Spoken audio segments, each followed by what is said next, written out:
Buenas tardes y bienvenidos a esta sesión el viernes por la tarde, a esta primera charla invitada, donde tengo el placer de presentar a David Brown. Y tengo que reconocer que esta charla a mí me hace especial ilusión. Si yo hubiera pagado dinero porque alguien del Observatorio Vaticano hubiera venido a contarme a darme una charla al Observatorio Vaticano, afortunadamente no ha hecho falta tener que pagar dinero, pero como digo, me hace mucha ilusión el tener esta charla aquí en este congreso. Voy a pasar a presentar a nuestro ponente. David Brown es miembro de la Compañía de Jesús. Nació en Estados Unidos, entró en el seminario jesuita en 1991 y fue ordenado sacerdote en 2002. Posteriormente obtuvo su doctorado en astrofísica en la Universidad de Oxford, en el Reino Unido, en 2008. Y ese mismo año, en 2008, fue destinado al Observatorio Astronómico Vaticano, en Roma, en Castel Gandolfo, unos 30-35 kilómetros de Roma, donde trabaja como astrofísico. También comparte, en teoría, 6 meses en un sitio y 6 meses en otro. 6 meses está en Roma, en Italia, y otros 6 meses está en Tucson, en Arizona, Estados Unidos. Su trayectoria profesional empezó trabajando en evolución estelar. Básicamente, sabemos lo que hacen las estrellas, el camino que siguen las estrellas, que es un camino muy claro, pero no todas hacen eso. Hay algunas que se salen del camino y esas son las más interesantes. Pues él trabajó en alguno de estos subgrupos de estrellas, en particular se llaman superenanas calientes, que curiosamente yo también he trabajado tengo algún artículo en ese tema. Eso fue al principio y ahora está en otro proyecto también muy interesante, el acrónimo PEPSI, como la competidora de Coca-Cola, pues PEPSI, en una colaboración con el Instituto en Potsdam, en Alemania, para caracterizar estrellas que potencialmente puedan tener un planeta alrededor de ella. Entonces, en astrofísica un tema muy importante desde finales de la década de los 90 es el descubrimiento y caracterización de planetas fuera del sistema solar. Y para poder caracterizar bien el planeta es condición indispensable caracterizar muy bien la estrella alrededor de la cual gira el planeta, porque hay una dependencia de parámetros entre una y otra. Y él, como digo, el proyecto en el que David está trabajando ahora es justamente eso. Está haciendo la caracterización de estrellas, en particular el contenido en metales de la fotosfera, de la capa exterior de esas estrellas. Bueno, pues yo paro aquí y le doy ya la palabra a David para que comience su charla. Gracias. ¿Me podéis oír, sí? Muy bien, puede ser un americano hablando con una voz alta. Os agradezco por la invitación de dar esta charla, invitada en este congreso. Para mí es un placer. Hablaré sobre el Observatorio Astronómico del Vaticano, en el cual trabajo como un astrónomo, haciendo investigaciones científicas, como ya han dicho. Comienzo con un cuento común. Frecuentemente, cuando me encuentro con diferentes personas en ambientes o científicas, como los congresos, o religiosos, es muy común apenas descubriendo que soy un sacerdote católico y también un astrofísico, que se sorprendan y respondan a las personas que no puede ser.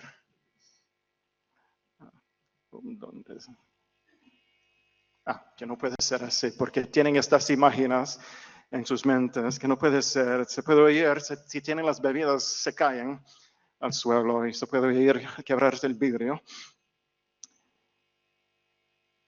Según el modo de pensar popular, después de todo, no son estos dos campos, estos dos mundos incompatibles y por siempre en guerra, el uno contra el otro, mutuamente hostiles.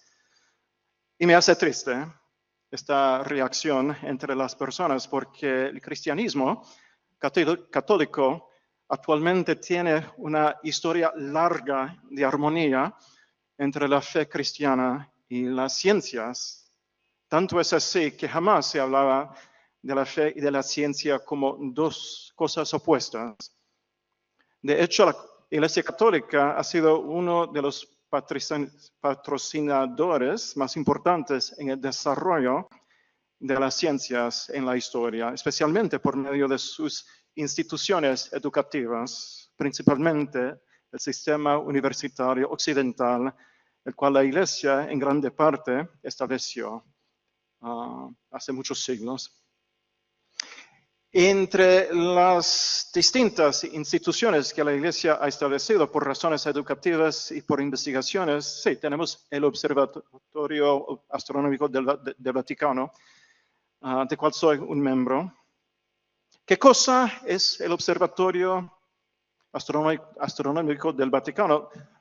Lo llamaré così porque en Italia se llama la Specola Vaticana, Observatorio Astronómico del Vaticano, y pues solo para salvar un poco de tiempo, solo lo llamaré la Specola, el Observatorio Vaticano. ¿Qué cosa es la Specola?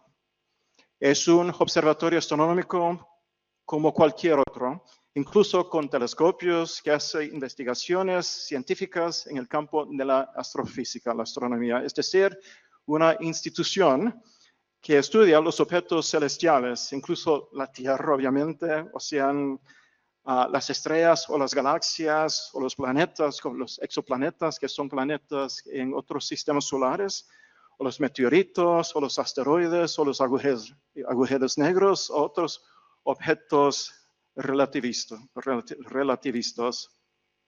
o el universo entero, la cosmología.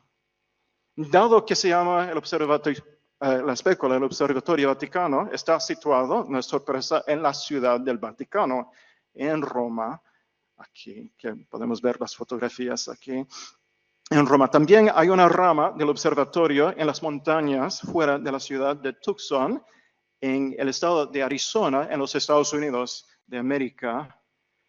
Es una obra directa de la Santa Sede en el Vaticano independiente de la Academia Pontificia de las Ciencias, financiada directamente por el Vaticano para las investigaciones astrofísicas. Somos 16 astrónomos. Aquí tenemos la Specola, aquí está Roma, aquí está Castel Gandolfo, donde está la rama principal de la Specola, aquí está el Palacio Pontificio de verano, aquí la fachada, aquí el techo, la terraza con dos de los telescopios, el lago Albano aquí.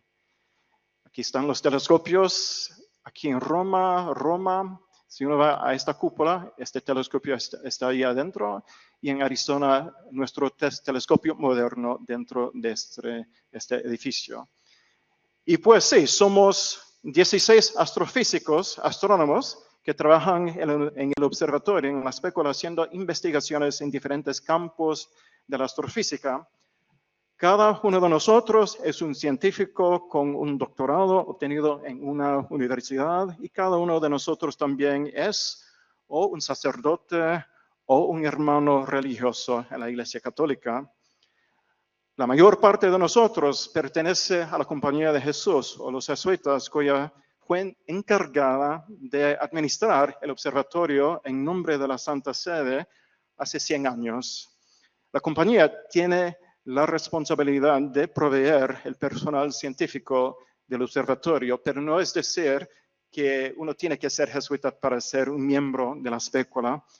Hay también 3 sacerdotes diocesanos científicos que son miembros, son astrofísicos. Además, hay otros laicos y clérigos que son miembros adjuntos del observatorio. Los 16 astrofísicos, miembros del observatorio de la Specola, como también son religiosos y clérigos, también participan en los diferentes ministerios de la Iglesia, celebran las misas, dirigen los retiros espirituales, son directores espirituales, son capellanos universitarios o capellanos en las cárceles, trabajan con los pobres, etc. Con respecto al trabajo científico del observatorio, es el mismo que a cualquier otro observatorio. Cada astrónomo del observatorio tiene su campo de estudio especializado de sus investigaciones. y como otros astrofísicos presenta los resultados de las investigaciones a sus pares, a sus colegas en congresos astrofísicos o científicos en diferentes partes del mundo, de modo que su trabajo sea analizado y criticado por sus colegas.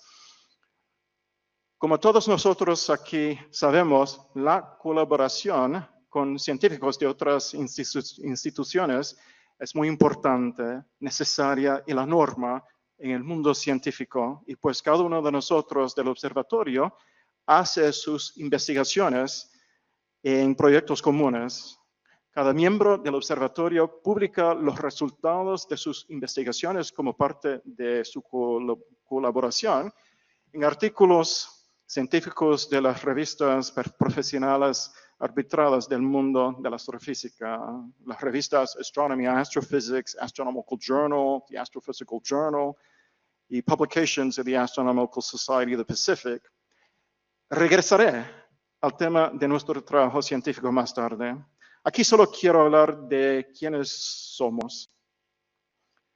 Ya he dicho que el observatorio, la spécula, es una obra directa de la Santa Sede. Luego, no es sorprendente que su sede central está en la Ciudad del Vaticano, en la Villa Pontificia de Castel Gandolfo, territorio extraterritorial que es parte del Vaticano. El Observatorio Vaticano pertenece directamente al sumo pontífice, el Papa, y es financiado, como he dicho, con fondos de la entidad vaticana que se llama el Gobernatorato de la Ciudad del Vaticano, que tiene la responsabilidad de administrar el Vaticano como una ciudad en todas sus funciones. Y el presidente del Gobernatorato es como el alcalde del Vaticano. Es decir, que los costos, los gastos cotidianos de la planta de las dos sedes, en Roma y Tucson, del trabajo científico, el equipo, los instrumentos, los viajes para asistir y participar en los congresos, todo eso, y otros costos básicos son proveídos por el Gobernatorato del Vaticano.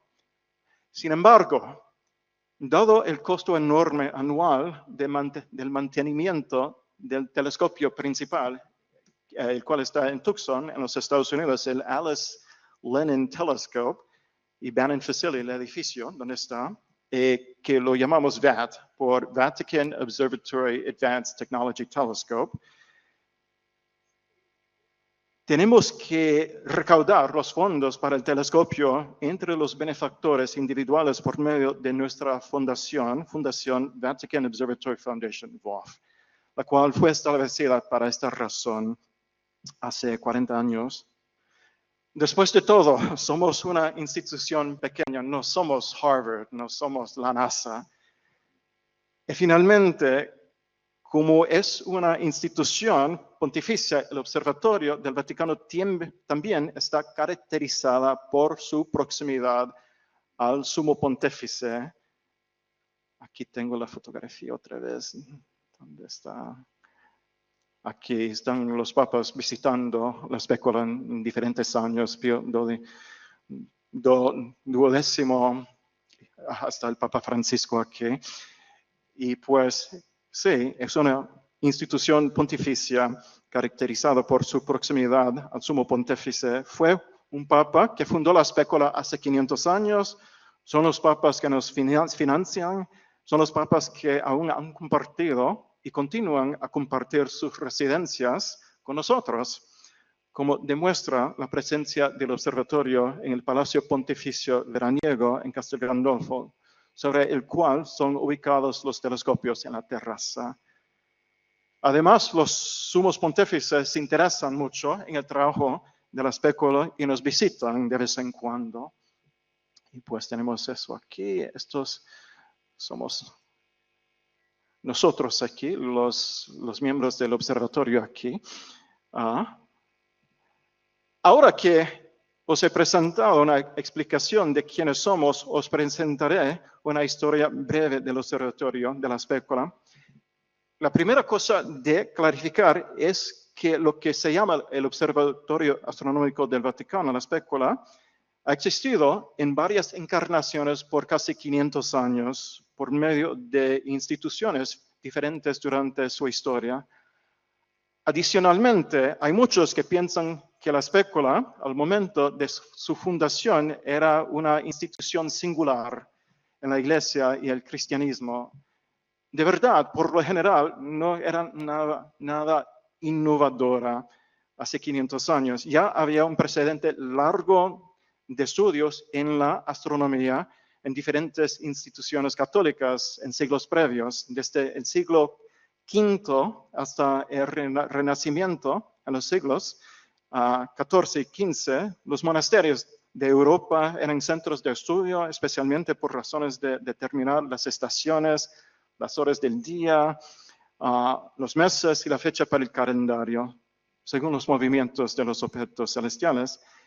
Pero también, durante el Alto Medievo, las universidades medievales como Bolonia, Oxford, Cambridge, París, Salamanca, sí, claramente, Padua y otras tuvieron su origen en las escuelas catedralicias, fundadas por alguna combinación de acta constitutiva o pontificia o real, en que había muchos clérigos que enseñaban en esos tiempos.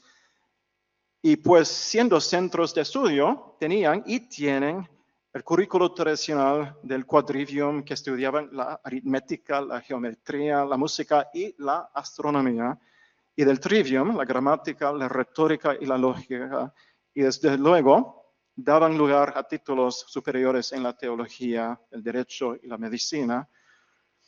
O sean los monasterios, o sean las universidades, aquí los monasterios de tiempos antiguos, o las universidades como Bolonia, París, Oxford, Cambridge, ¿dónde está el otro? Que es muy...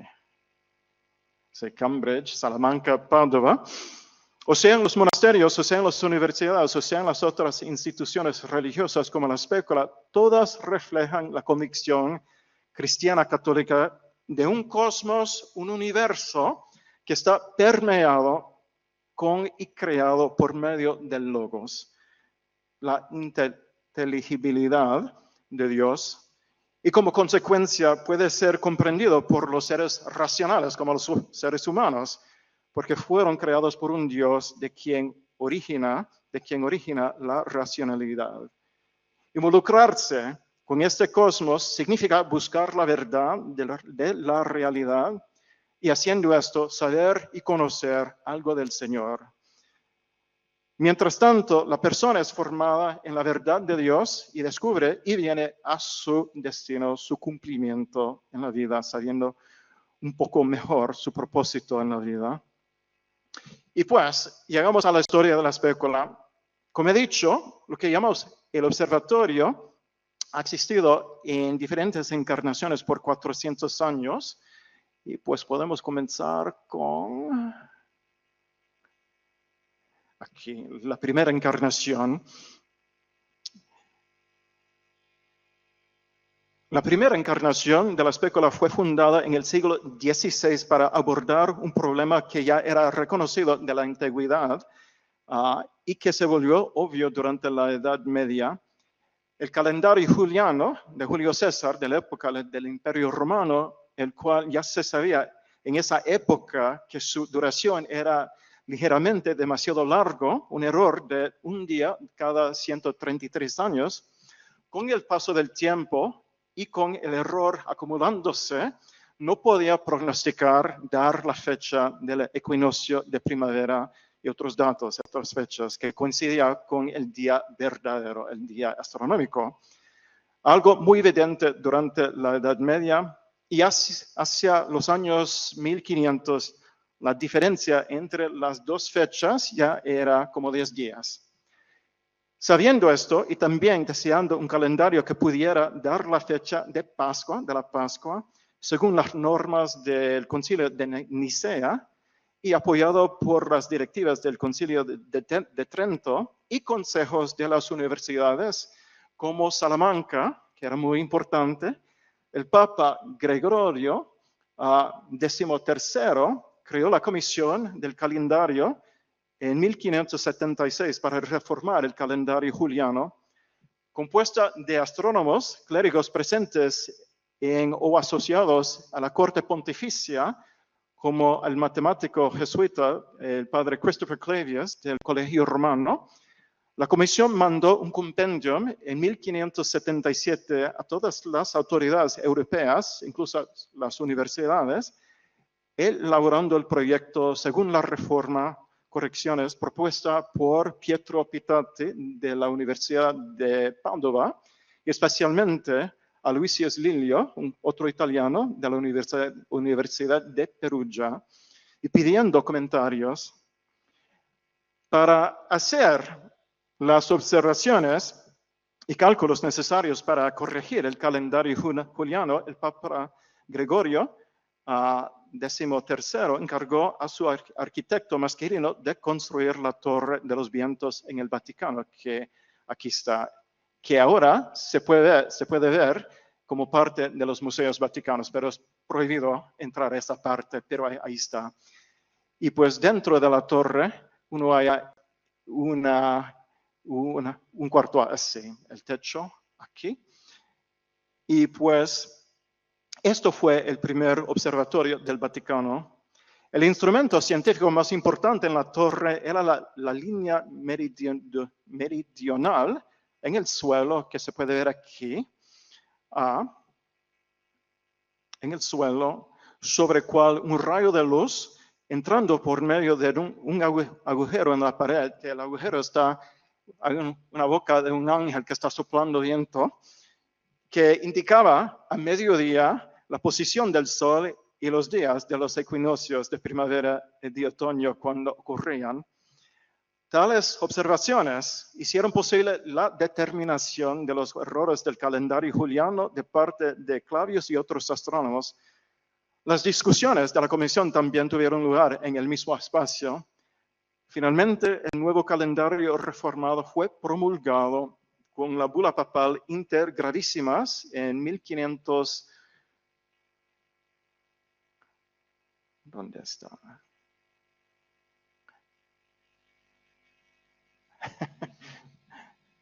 Difícil.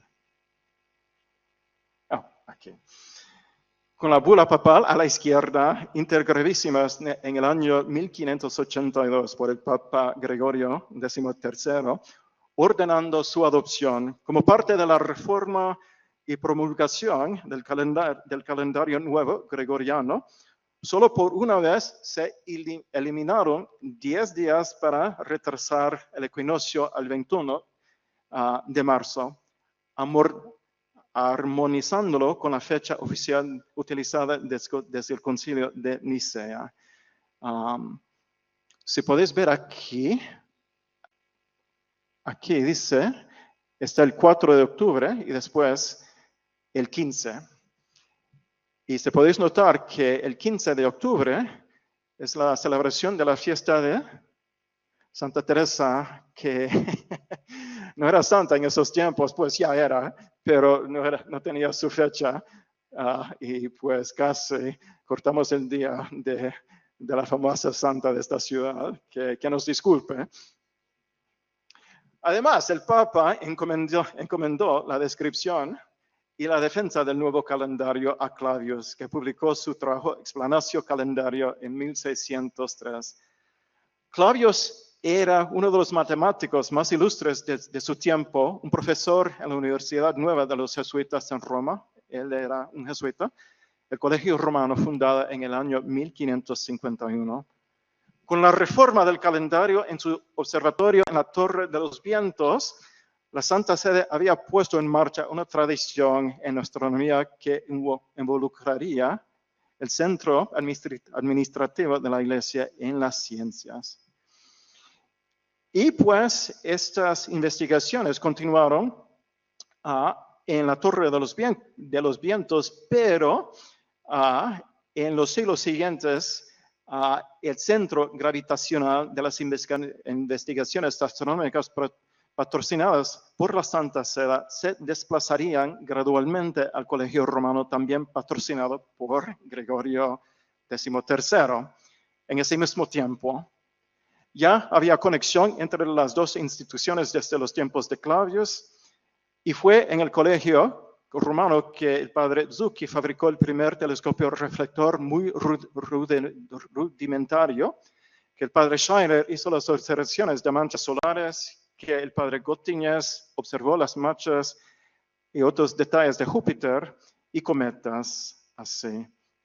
Era el joven Boscovich, padre Boscovich, un físico muy reconocido que propuso, no realizado en ese tiempo, la construcción de un observatorio astronómico sobre el techo de la iglesia de San Ignacio, contigua al colegio romano. Era la capilla universitaria del colegio. Durante los años 1773 hasta 1824, la presencia de los jesuitas en su universidad primera era instable, precaria y intermitente a causa de la situación política de la Compañía de Jesús y de la Iglesia en varios países europeos, incluso España y Italia. Y finalmente resultó con la expulsión de los jesuitas en muchos países y la represión de la compañía por casi 40 años. Y fue durante este periodo que la propuesta de Boscovich fue aprobada por el Papa Benedicto XIV, pero no se realizó hasta el año 1774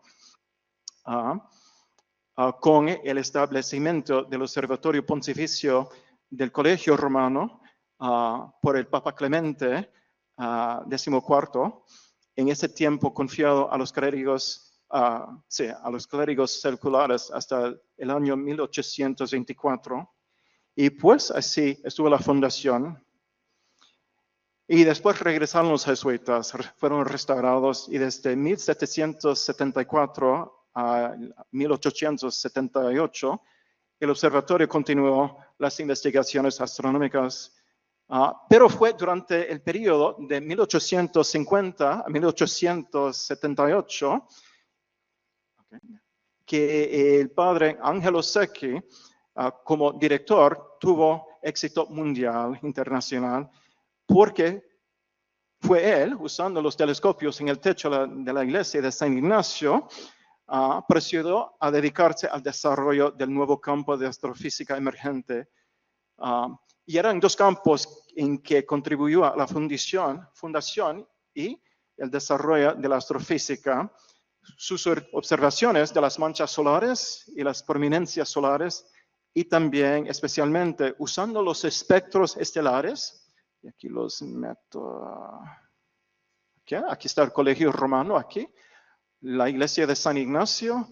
Y en la terraza de la iglesia, como no había cúpula, porque no tenían dinero para construirla, pusieron los telescopios en este observatorio del colegio romano pontificio. Aquí. Y era el padre Secchi, aquí, de quien hablo, que usando los espectros aquí, estelares para clasificar las estrellas, halló un modo de clasificar las estrellas según sus espectros. Clasificó como 4,000 estrellas, notando semejanzas y diferencias entre los espectros, y fue la primera persona que clasificó tales estrellas según los espectros. Lo que es más importante, empezó Secchi a concebir las razones físicas en diferentes estrellas que producieran en sus correspondientes espectros las razones de la astrofísica.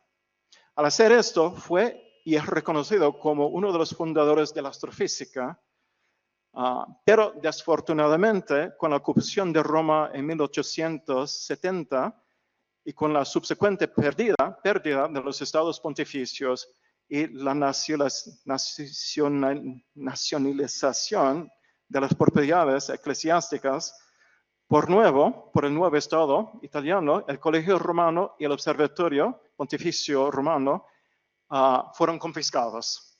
Y pues así terminó esa época de las investigaciones en el Colegio Romano después de la muerte de Secchi. Y pues llegamos a la próxima época, la próxima encarnación de la especula, que después de que había confiscado el estadio italiano, la Spécula, fue el Papa León XIII que la refundó en la Ciudad del Vaticano, y la podemos ver aquí. Pueden ver las cúpulas de los telescopios aquí, en las murallas, también en la Torre de los Vientos que está aquí. Estos son los museos vaticanos ahora en estos tiempos modernos. Pueden ver aquí esta fotografía fue hecha en el año 1925, cuando había esta cosa aquí, este edificio. Y pues sí, esta encarnación más reciente, esta moderna, de la Spécula, fue iniciada cuando el Papa León XIII, con el motu proprio de Vaticana Specula Astronomia, restituenda et amplificanda, refundó el presente Observatorio del Vaticano en el año 1891, esta vez ubicándola en lo que permanecía de los estados pontificios, la Ciudad del Vaticano que conocemos ahora. Y aquí lo que dice el Papa en el texto rojo, el plan es simplemente que todos puedan ver claramente que la Iglesia y sus pastores no están opuestos a la ciencia verdadera y firme, aunque sea humana o divina, pero que ellos acojan, la animen y la promuevan, y que la promuevan con la máxima dedicación posible. Y como dije, los telescopios fueron colocados a lo largo de las torres que eran parte de las murallas del Vaticano en esos tiempos. Con respecto al nombramiento del director de la Spécula, el Papa nombró el sacerdote Francesco Densa, miembro de la congregación de los Barnabitas, quien involucró el observatorio en el proyecto Cartusiel en el año 1887, el primer gran ejemplo de colaboración internacional y el primer gran esfuerzo de producir un mapa de las estrellas en el cielo, guiado por el Observatorio de París y con 18 observatorios, incluso la Spécula, haciendo observaciones de particulares partes de los cielos. Y pues es importante de reconocer eso, y pues aquí vemos fotografías de esos tiempos del proyecto de Cartusiel en la Spécula que estaba ahí detrás de la Basílica de San Pedro. Aquí también vemos las hermanas, computadoras que ayudaron con esto, las hermanas de la Caridad de la Virgen Niña. Y aquí ¿cómo se dice? Un astra, el plato, sí, los platos, sí. Sí, y pues eso fue esa época aquí. Voy a saltar un poco porque ya el tiempo se acaba. Castel Gandolfo, a causa de la contaminación lumínica en Roma, en el centro, ya había la necesidad de trasladar la Spécula, el observatorio otra vez para hacer la astronomía, y pues fue trasladada en el año 1933 por el Papa Pío XI a su residencia de verano en Castel Gandolfo. Y aquí podemos ver el Palacio Pontificio, la cúpula también de la parroquia pontificia, el lago Albano. Y pues allí todavía estamos en Castel Gandolfo. Un momento, aquí podemos ver las cúpulas. Aquí en la terraza hay estos dos telescopios, y en los jardines pontificios tenemos estos telescopios aquí. El visual, que es un reflectador, el reflectador doble astrógrafo, el Cartusiel, que fue trasladado de Roma a Castel Gandolfo, y también un regalo del Papa Pío XII en 1950, por eso. Y pues el observatorio fue muy reconocido por hacer muchas cosas. Algunos de los hitos, momentos destacables en las décadas recientes, incluyen la publicación de un atlas de estrellas variables, también llegando a término el proyecto de Cartusiel, finalmente en 1958, investigaciones de estrellas variables, y también las primeras fotografías del fenómeno del Green Flash, que ¿dónde está? Aquí, por el director O'Connell, el rayo verde, pero fue muy reconocido por la espectroscopía también, que se construyó un laboratorio dentro del Palacio Pontificio para medir con precisión las líneas espectrales de los metales para examinar los meteoritos. Hubo la consecuente publicación de varios atlases de líneas precisas espectrales y se fundó la revista Spectroquímica Acta. Pero un capítulo nuevo se abrió cuando tuvimos que trasladar otra vez la especula. Esta es una reunión en el Vaticano con los astrónomos más prestigiosos de 1957. Aquí se pueden ver el padre Lemaitre también, y hasta la audiencia con el Papa. Una reunión muy reconocida, Stellar Populations in the Milky Way Galaxy. Pero también, sí, una época nueva se abrió cuando tuvimos que construir nuestro telescopio nuevo en los años 90. Y pues a causa de la contaminación lumínica no podíamos construirlo en Castel Gandolfo, y al fin construimos el telescopio nuevo moderno que se puede ver aquí en el desierto de Arizona, fuera de la ciudad de Tucson, en la cima de una montaña que se llama Mount Graham. Podemos ver la cima aquí de una altitud de 3.200 metros. La cúpula aquí está Arizona, Tucson. Y pues otras fotografías aquí del desierto, en el telescopio. Aquí estamos otra vez, nuestros vecinos. Y fotografías de nosotros trabajando en la especula aquí. El telescopio moderno, el padre Funes, el exdirector. Pero también mudamos nuestra residencia y las oficinas del Palacio Pontificio a los jardines hace 10 años, y pues aquí está la sede nueva en Castel Gandolfo y los jardines pontificios, que es muy bonito caminar ahí. Y pues aquí están algunas investigaciones que hacemos los cosmólogos de la especula, el padre Jonti, el padre Don Mateo, que son cosmólogos y han organizado muchas reuniones de cosmología, especialmente con Lemaitre y con muchos que han ganado el premio Nobel aquí asistiendo al Congreso. Aquí, estas dos reuniones que tuvimos en el 2017 y este junio pasado. También la evolución estelar con el padre Corbally, inglés, y el padre Boyle, americano, aquí, que se tratan de estas cosas, la clasificación espectroscópica estelar del padre Corbally y el padre Boyle con la fotometría a Vilnius por los cúmulos abiertos.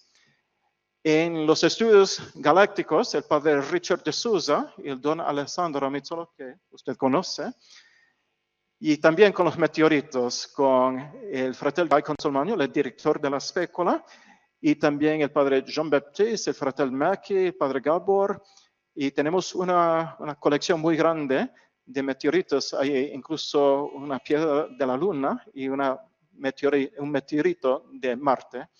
Aquí el fratello Macchi está envuelto en la misión Osiris-Rex.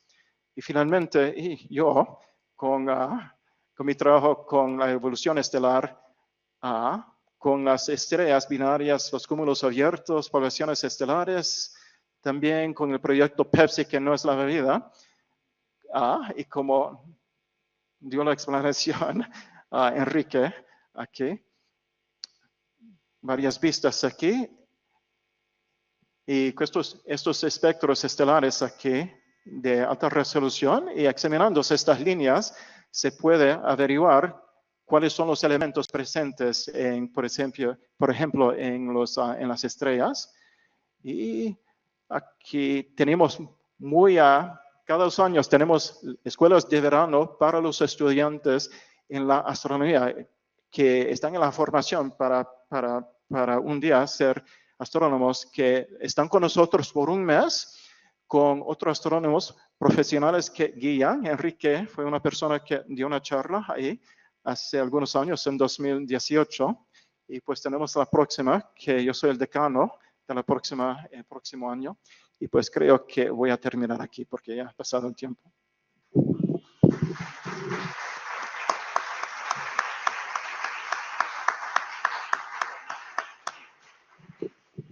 Muchas gracias, David, por la presentación. Tengo que inventarme algo para que me volváis a invitar alguna vez, en algún momento. Seguramente. Bueno, yo creo que tenemos tiempo para una, quizá dos preguntas para David. Buenas, padre. ¿Los elementos que encuentran en los espectros son concordantes con los que hay en la Tierra? Elementos metálicos. En las estrellas, algunos son metales, sí. Por ejemplo, disculpen que no sé cómo decirlos en castellano. Por ejemplo, níquel, iron, calcium, metales en el centro astronómico. También el aluminio, aluminum, también, ¿qué son los otros? Esos son los metales, sí, pero sí, diversos metales. Y también el oxígeno, que no son metales, el carbón, el oxígeno, el nitrógeno, todas estas cosas, sí, para caracterizar el perfil químico de las estrellas, sí, y para ver qué es la relación con los planetas que orbitan esas mismas estrellas.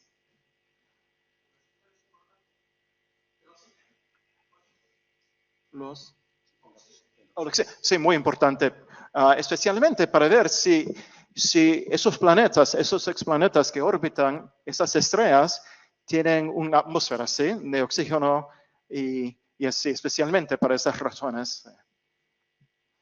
Y también para ver si hay vida, ¿sí? ¿Alguna otra pregunta?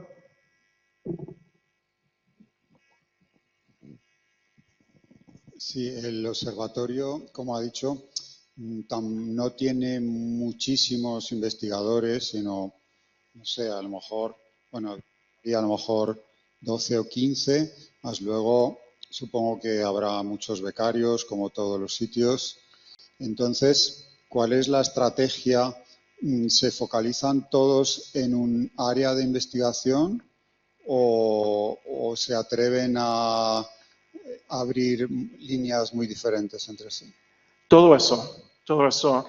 En el pasado, en nuestra historia, hay épocas en que todos en el observatorio estaban involucrados en el mismo proyecto, que escogían un proyecto, el cartosiel, por ejemplo, que todos trabajaban en eso, pero en tiempos más recientes, por los 30 o 40 años pasados, cada uno que trae su especialización consigo, cuando llega al observatorio, puede continuar con ese campo y buscar sus colegas en las otras instituciones. Pero son las dos cosas. ¿Sí? Muy bien, pues yo creo que lo tenemos que dejar aquí para no retrasarnos más. Damos las gracias otra vez a David por la charla excelente que nos ha dado. Gracias. Bueno, buenas tardes y bienvenidos a la siguiente sesión, en este caso que va a centrarse dentro del campo de la bioética. Para mí es un placer hacer la presentación y moderar esta sesión. Creo que vamos a tener una temática muy interesante que vamos a tener dentro de estos minutos que vamos a tener a continuación. Y en primer lugar, bueno, pues nuestro siguiente ponente, me van a permitir que voy a cambiar un poquito el idioma y espero pronunciar bien su apellido, es Paul Ruth. He is talking about risk-benefit analysis of medical approaches to alleviate suffering from gender dysphoria. And you let me to explain just a little lines about his career and his life. He is an academic pediatric endocrinologist and turned physician scientific with faculty appointments in both pediatrics and cellular biology and physiology. He received his PhD degrees from the Medical College of Wisconsin. He completed research training in pediatrics at the University of Washington in Seattle and fellowship training in pediatric endocrinology at Washington University in St. Louis. He has over 25 years of clinical experience in caring for children with disorders of sexual development. He has received a certification in healthcare ethics from the National Catholic Bioethics Center. He has served as a consultant from the U.S. Conference of Catholic Biosef and the National Catholic Bioethics Center. He has authored over 65 peer-reviewed manuscripts, scientific reviews, and book chapters. Most importantly, together with his Wi-Fi, and he has raised his 5 children in St. Louis. So it's a pleasure for us that he shared his experience with all of us. So if you're ready, Paul, time is all yours. Thank you. So it's my pleasure to have this opportunity to speak to you about this very controversial area of medical practice, that of intervening to change the appearance of the body to conform to one's perceived gender identity. Because this is such a controversial topic, it is necessary for me to make the disclaimer that I'm not representing my university or the Children's Hospital where I work at, even though I'm going to be talking to you about matters of science and best medical practice. I want to begin by just acknowledging that this group of individuals that we're talking about are individuals that are truly suffering. And it is the role of medical practitioners to be able to intervene to alleviate suffering. I think it's a very noble task to be able to do so. These individuals have a number of different difficulties, not in addition to their gender dysphoria, which can include eating disorders, suicidal ideation, depression, anxiety.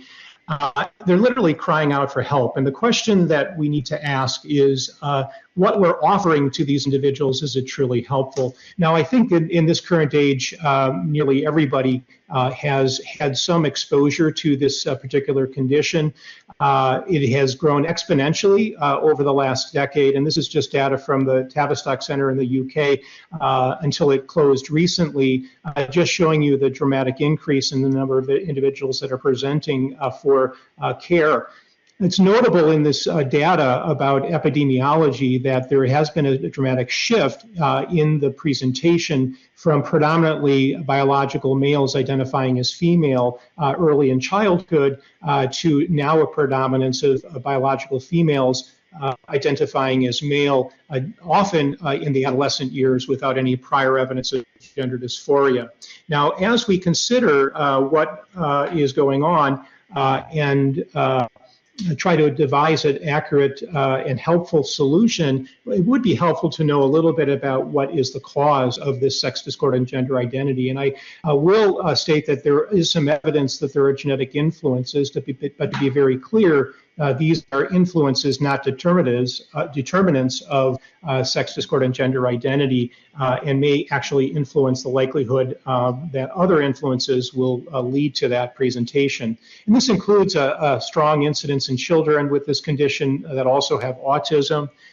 We know that there's a strong association between psychopathology, which predates the emergence of, largely predates the emergence of gender dysphoria.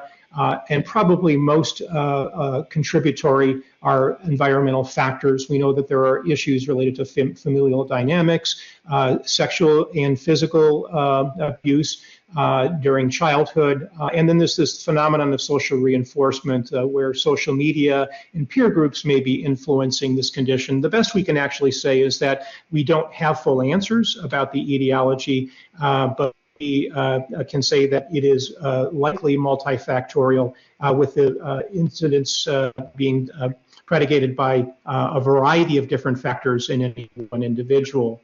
Now, also, before we get into the medical interventions themselves, I think we need to be very, very clear about the understanding of sex and counter some of the false claims about sex occurring along a continuum. And again, we can use this from a scientific, biological perspective to really reinforce what we know from the anthropologic understanding from theological and philosophical perspectives.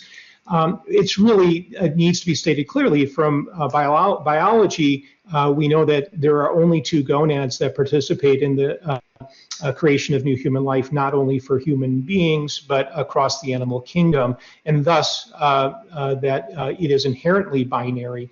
This involves not only the generation of human life, but also the roles of males and females in rearing children to reproductive capacity after birth.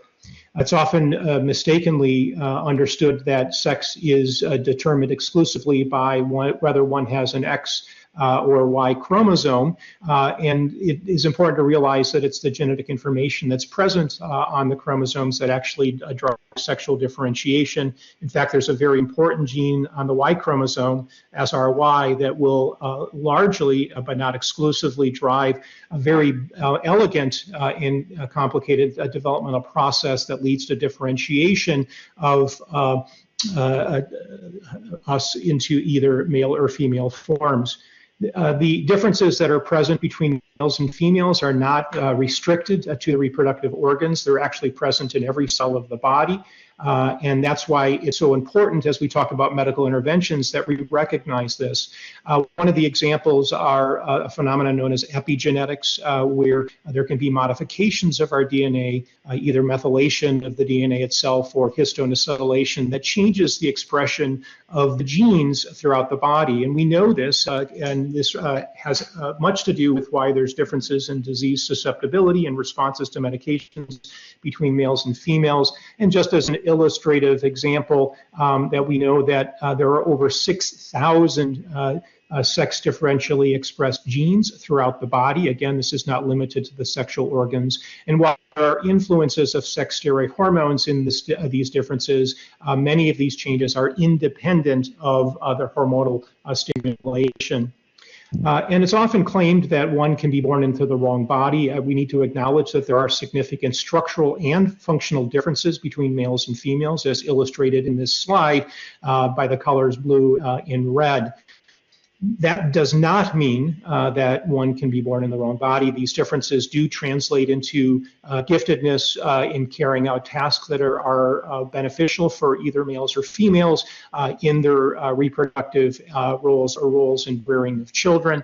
But there's a significant overlap that is present in these structural differences, and every attempt that has been made to make the claim that one with sex discordant gender identity is born in the wrong brain is hampered by really poor quality science. And this includes very small sample sizes for a reading that has high variability. And so there's significant overlap between these traits. And it also doesn't account for this phenomenon we know as neuronal plasticity, meaning the environment itself can in fact change the appearance of the brain and its function. And there's a question of which comes first. Just to illustrate this, we know very well that men and women have different statures, but I would challenge anyone to make a definitive sex determination by measuring the height of an individual, as shown in the slide. And on the right side of the slide, I'm just showing you some of the brain regions that have been implicated in gender identification. And again, we see significant overlap. Now, as we talk about this from an objective scientific perspective, I think we need to acknowledge the differing premises that are present in proposing interventions for the care of these individuals. The prevailing premise until recently, and certainly it still resides here in the United States, is that when this discordance between sexual identity and one's perception of themselves, their gender identity, occurs, that the defect presents itself within the body itself and that there's normal psychological function. If one accepts that hypothesis, the proposal or hypothesis that will be restored by changing the appearance of the body would actually make sense. Yet there's an alternative and a much more plausible premise, and that's that these differences are largely or exclusively the result of psychological factors. And if one accepts that premise, one would propose that health will be restored only by addressing those underlying psychological difficulties. As many of you know, the prevailing model for care of these individuals is known as the affirmative model. This is shown schematically in this slide here. Prior to medicalization, the social transition, allowing somebody to live as the appearance of the opposite sex, followed by, at least in children, the suppression of normally timed puberty, viewing that as a disease, the administration of hormones at levels that are not appropriate for a person's sex, giving testosterone to a female or estrogen to a male, and then followed by surgical interventions. In assessing this medical approach, one needs to ask significant questions about risk versus benefit. Generally in medicine, when there's a higher degree of risk, we expect a higher degree of evidence to support engaging in that intervention. And that is one of the main difficulties that we encounter in this approach. Another is reliance upon what we can view as eminence-based medicine, meaning that people that purport themselves as experts saying that I know what's best, in the absence of scientific information and convincing data, what we pride ourselves with in what we call evidence-based medicine. And I really think that the standards have shifted, and we've jettisoned our principles. And any challenge to the affirmative approach has become increasingly difficult because of many professional societies that have put forth clinical practice guidelines that advocate for the affirmative approach, even while they acknowledge the limited data that is present. So they'll make the statement, we really don't have good data, but we definitively can make the claim that what we're doing is helpful.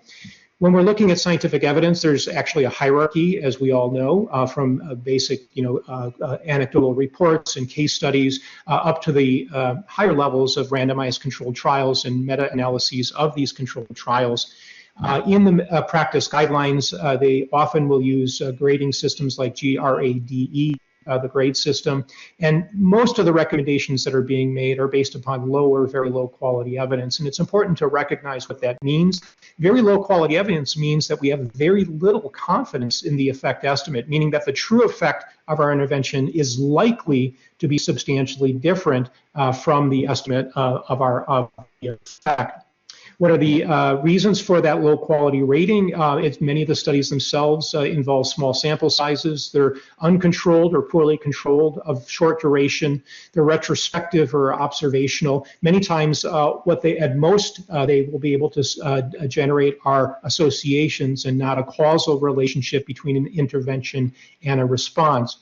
Frequently also, there are high dropout rates. Patients lost to follow-up, and then significant biases in study design and interpretation. There are many of these biases, and I think in all science we have to recognize that biases exist, but when we pretend like it doesn't exist or ignore it, there's a great peril. This includes many of the studies relying on convenience sampling, for example, internet surveys that are not representative of the entire population, looking at retrospective data where there's significant recall bias, people incorrectly remembering things from the past.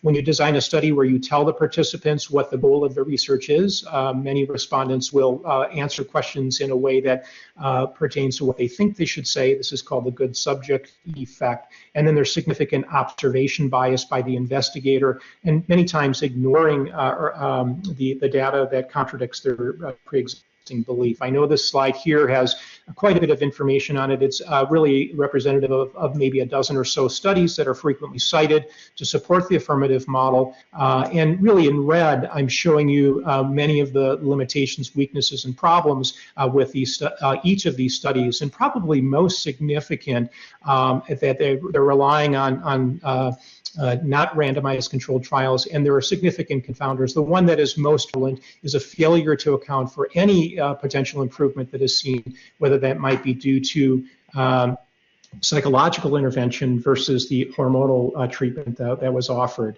Now, it's not a benign intervention to allow one to socially transition, and this is borne out in looking at data historically and then currently.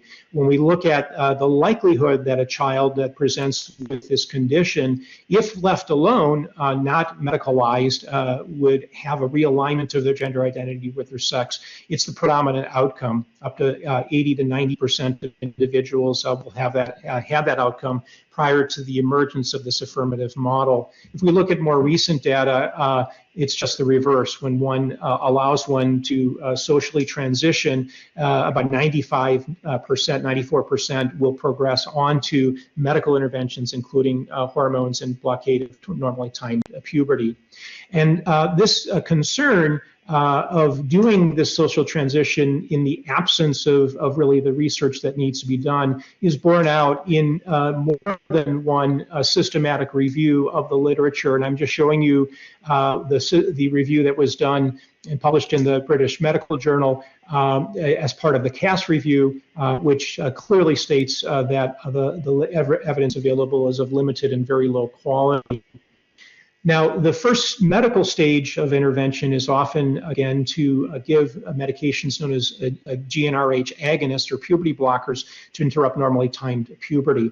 It's often claimed that this is a safe and reversible intervention. It fails to acknowledge that this has never been formally studied for the treatment of gender dysphoria. Most of the data that we have in giving these drugs to children is based on the treatment of abnormally early puberty, a completely different condition. The existing data does show adverse effects, notably on bone density, but also significant concerns about future fertility for these individuals. Temporarily giving these drugs is expected to have reversal of the normal signaling from the brain to the gonad. However, when this is followed by cross-sex hormones, the expected effect is going to be severe impairment of fertility and potentially sterility for life. And this is acknowledged by those that are administering this care. And it's important to note that the vast majority, nearly all of the individuals that have their puberty blocked will proceed on to cross-sex hormones. So it's not merely a pause button to allow them more time to explore their gender identity as often claimed. And then there are many unanswered questions about the effects of this intervention on brain maturation. We know that sex steroid hormones are very important in the development of the brain up into the early 20s in life.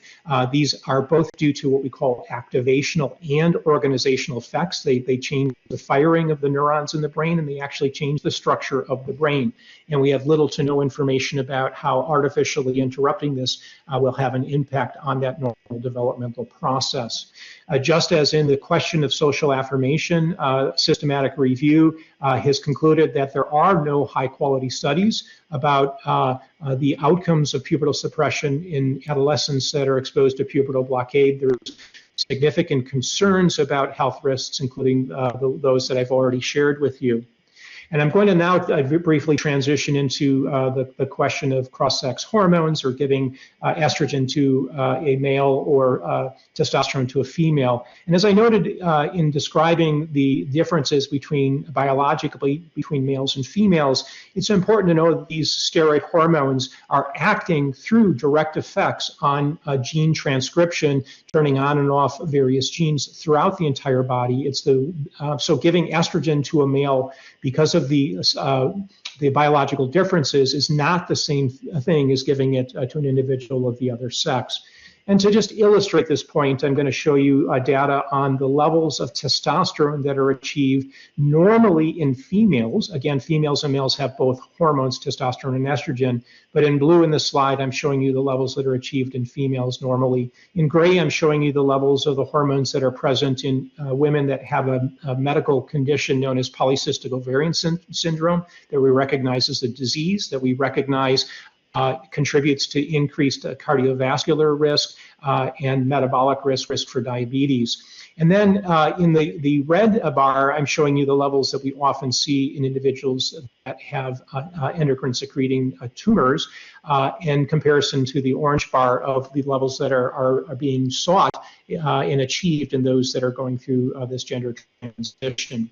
The list is extensive of the adverse effects. Some are known, some are currently being investigated. I've already mentioned concerns about fertility. It also involves changes in red blood cell count, increased clotting risk that can contribute to stroke, about a 5-fold increase in stroke in males that are receiving estrogen, difficulty with the low bone density, cardiovascular disease, metabolic changes including diabetes, significant and severe acne in those that are already self-conscious about their bodily appearance, and many questions and concerns about overall cancer risk, both from the medicines themselves and the failure to do screening tests based on their presentation. Now, much of these effects are recognized and acknowledged by those that are delivering this care.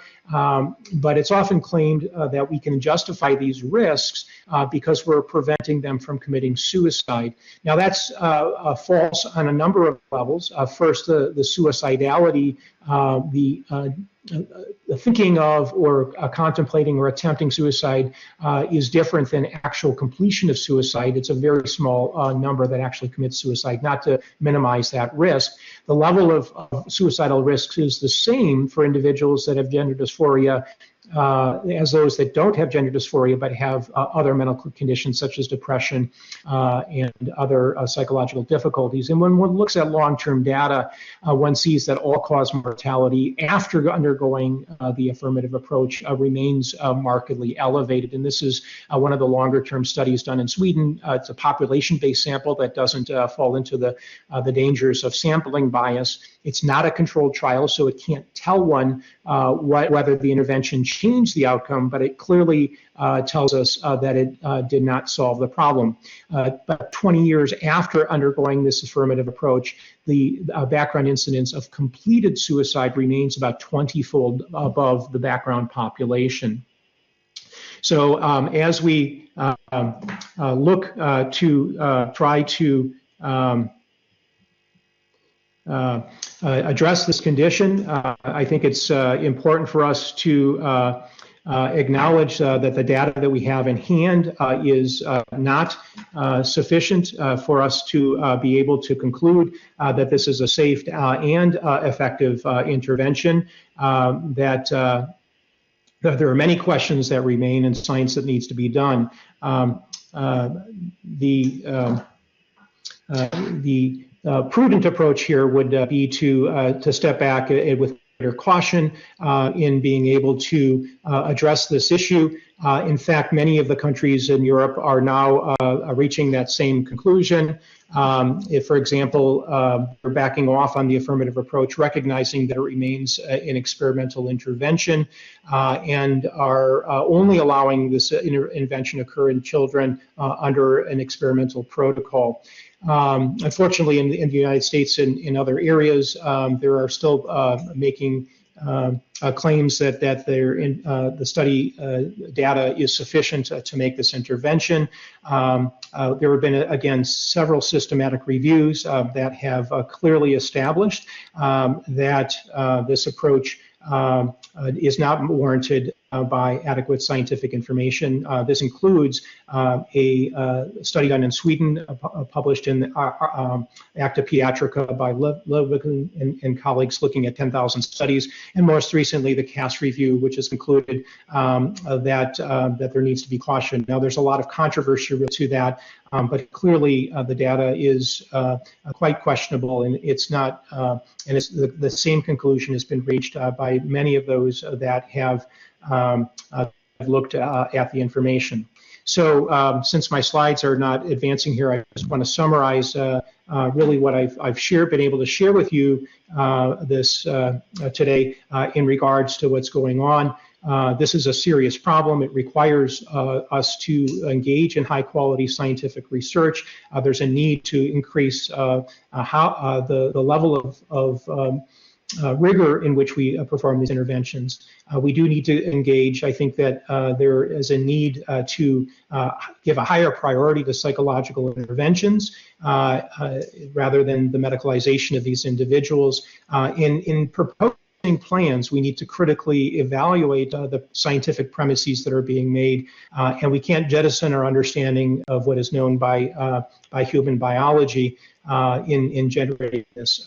We can enter into dialogue and be compassionate in trying to care for these individuals, but I think there's a challenge in our current culture to be able to do the science that needs to be done to effectively care for these patients.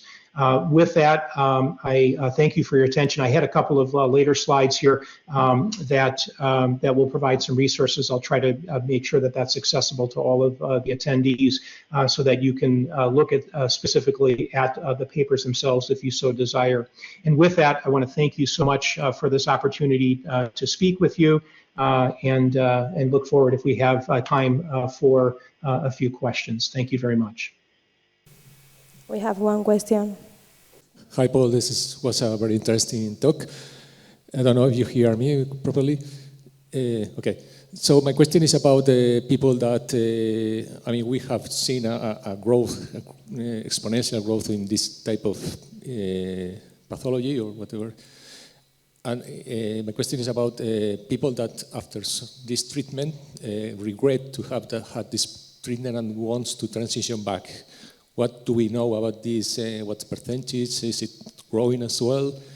What do we know about this? So the question was about what we call detransitioners, those that experience this gender dysphoria and later re-identify with their sex, or for other reasons decide that this transition, both social and medically, is not solving the problem. The literature is actually inadequate. The estimates of the number of individuals that have this experience is almost certainly much higher than is currently reported in the literature. Many of the patients that have this experience have been lost to follow-up. They've often been vilified or intimidated into presenting or sharing their stories. There's a growing number of these individuals. And the general data suggests that it takes about 8 to 10 years for an individual that goes through this transition to recognize that the intervention did not solve their problems. We're finding that lag time is shorter for those adolescents that have gone through this. And I've certainly met dozens upon dozens of individuals that have had this experience. So at the current moment, we don't have solid evidence. It's a growing number. It's going to be a greater challenge in the future. And how to adequately serve these individuals that have had serious harms, bodily harms, and provide medical care for them with ongoing psychological care is a major challenge. And there's a growing effort to be able to engage in that work. And it's very likely that we're going to be seeing much more of this over time. So thank you so much, Paul, for your question. I think that we are going to move to our next speaker. So thank you very much.